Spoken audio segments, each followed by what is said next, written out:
Hello. I'm Dominic Holden. All of you have been promised talks from artists and from spoiled children. We're on to the spoiled child portion of the program. I'm the news editor of The Stranger, and in doing that, I also write about Christian activism. And Christian activism essentially entails Christians trying to make sure that women have less access to health care, or making sure that nuns aren't spending too much time taking care of the poor, and really important for them, making sure that gay people don't have equal rights. Because that's what Jesus preached. It was in 2009 that I was covering the Washington State Legislature's vote to approve a domestic partnership bill that would grant all of the same rights that opposite-sex married couples have to same-sex couples, but it would stop short of granting them the word marriage. Evangelical Christians hated this idea, and they then decided to oppose it by raising money from other evangelical Christians and from gathering signatures to put those rights on the ballot. There was help from groups named Focus on the Family. There was the National Organization for Marriage, but the group in the lead was called the Faith and Freedom Network. And the Faith and Freedom Network was led by a man named Pastor Gary Randall. He was a televangelist in Oregon. And when I called him up and I said, Pastor Randall, what harm would these domestic partnership rights, if they go through, do to you in your marriage or do to Christians? And he couldn't answer the question. I called him a week later and I said, Pastor Randall, now can you answer the question? And he said, this is a quote, "You caught me with 3 pencils, a yellow pad, and a laptop in front of me right now.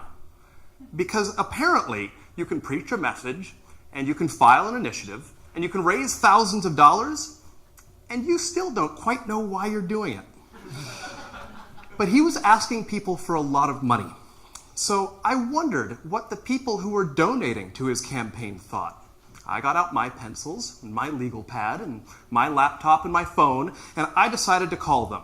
I was going to call them, and I asked, speaking as a gay man who was raised Christian himself, what is your problem with gay people?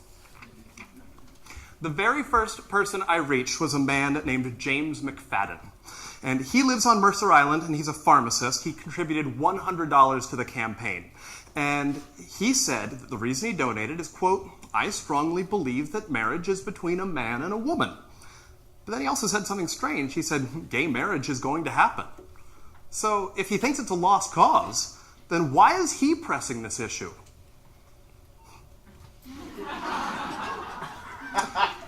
A penis does not belong in someone's anus, McFadden told me. I've seen people with perforated anuses, and they end up with a colostomy bag.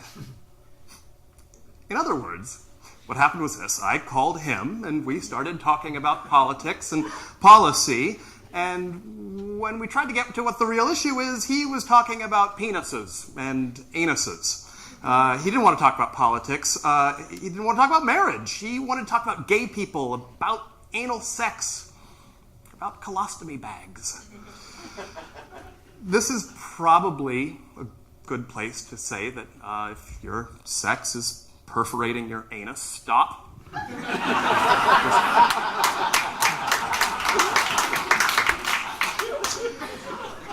I kind of wondered what Christians were getting at in general when they bring up gay issues. They bring up gay issues a lot. I mean, Christians love talking about gay stuff. You know this because when the subject is something totally unrelated, they want to talk about gay things. Like, take Chaplain John McTernan. When Hurricane Sandy hit last fall, he blamed the gays. He did the same thing for Hurricane Katrina. He blamed the devastation in New Orleans on a gay festival, saying God was, quote, putting an end to this city and its wickedness. Or you can take the American Family Association news director, Fred Jackson. He placed the blame last year for the massacre in Aurora, Colorado on denominations that say, quote, God is okay with homosexuality. As if that's not bad enough, there's the Focus on the Family director, James Dobson. He was referring to the massacre in Newtown, Connecticut, in which 20 kids were murdered and 6 adults were murdered. And he said that that was partly due to, quote, the institution of marriage being right on the verge of a complete redefinition. He was talking about gay marriage. That's why these kids have been killed. Christians have been obsessed with these gay issues for the last decade, probably more than ever.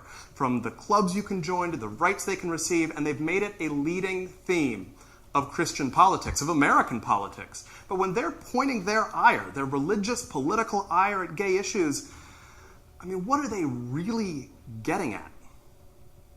I kept calling more of these donors, and I also reached a man named Paul Henry. He's an 84-year-old man who identifies himself as Christian. He lives in Colville, Washington. And he said that gay marriage was, quote, a direct challenge to the survivability of society. So I asked him, do you hate gay people? I mean, considering they might destroy mankind? I don't hate them, he said. Actually, they are the ones overturning police cars. When Harvey Milk was shot, the gay people in San Francisco just went crazy. They smashed in store windows and turned over cars. They tried to light fires. These are direct quotes, just for the record. They are the ones doing the violence. They aren't getting beat up. If you want to look at haters, the gays are the haters, not the Christians. And then he added something else, without any sort of segue or prompt. It is not a civil rights issue. It is a health issue.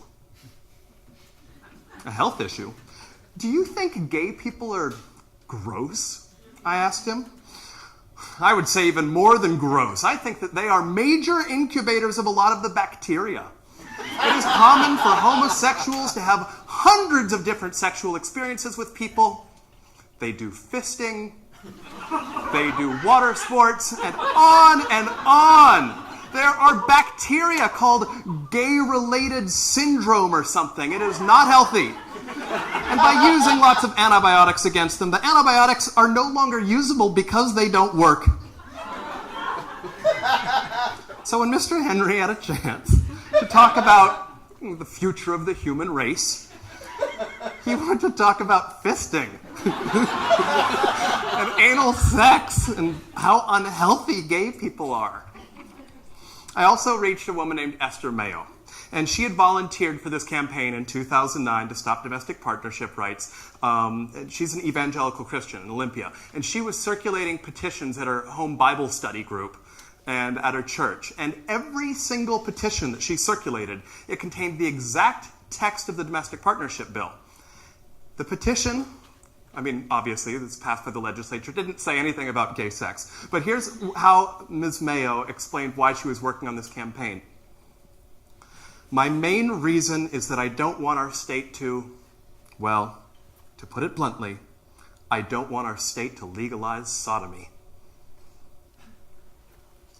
So when we started talking about politics, she wanted to talk about blocking the legalization of sodomy, which is already legal.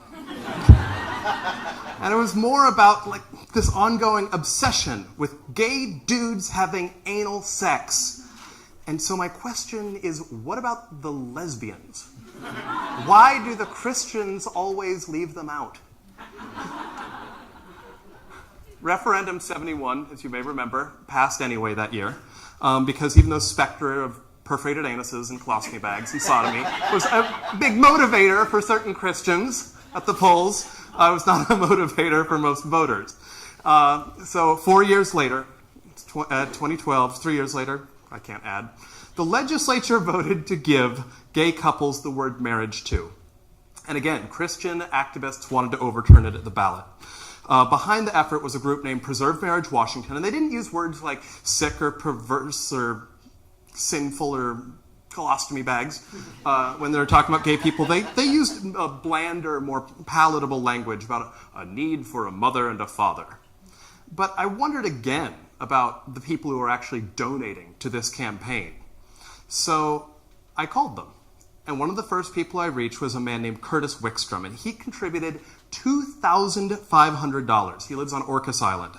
He said, if Washington voters legalize gay marriage, they'll open up the floodgates for the persecution of Christians who are trying to preserve their moral conscience. And also gay sex is a problem. Penetration of the rectum is bad for them, Wickstrom said. It's unhealthy. Some other things they do are unhealthy too. Of course, I believe they're immoral. So, I know that not all Christians think this way. In general, I would say that there are two different types of Christians. First, there are those who believe in things that are rational and kind, the sort of things that Jesus talked about. And these sorts of Christians are generally silent on all political issues. And then there are hateful, sexist, bigoted, anti-gay Christians who dominate all of the political discussion and claim to speak for all of the Christians. When it comes to those Christian activists, they seem fixated on gay people. The weather? Gay people. Natural disaster? Gay people. A shooting? Talk about gay people. They want to talk about the gays, and when you press the matter, it seems they want to talk about gay sex. Specifically, anal sex.